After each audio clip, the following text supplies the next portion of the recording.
Has Donald Trump's campaign rhetoric on immigration alienated Hispanic Americans?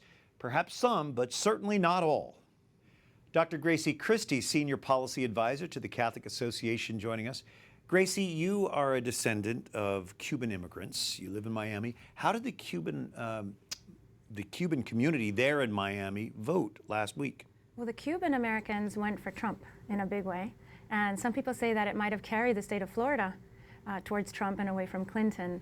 And on the streets in Little Havana and at Café Versalles, which is a place where politically people get together and talk about these issues, there was a lot of elation at Trump's victory. Maybe not so much for Trump, but because finally there's a window of opportunity to get some other ideas going in the federal conversation. So many Latino Americans are Catholic, so I wonder if they didn't help swing the Catholic vote toward Trump. Yes, I think so, because there were ideas. People knew that when they were voting for Clinton, they were voting for the Democratic platform, which was, unreservedly pro-abortion in ways that we hadn't seen ever, in the American discourse. So I think there was a lot of that. Do Hispanic Americans, though, have a legitimate concern with this Trump administration?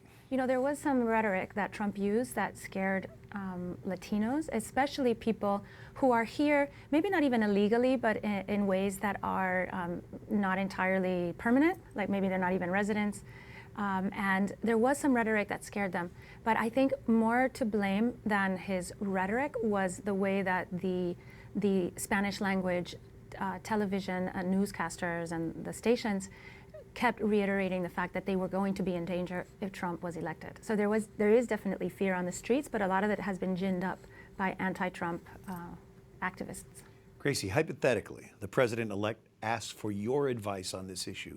What would you offer?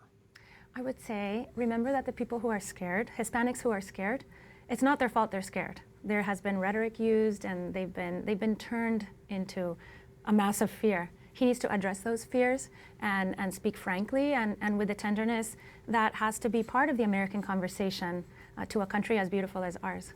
Can he be true to his commitment to immigration reform and still do that? I think so. I think Latinos understand that the United States is a country of laws. And some of those laws have to do with who can come and go and how we keep control of that. That's completely legitimate. So he needs to separate ugly rhetoric from what makes America great, which is a country where law is respected and good things happen. That's good advice. Dr. Grazie Christie, thank you. Thank you.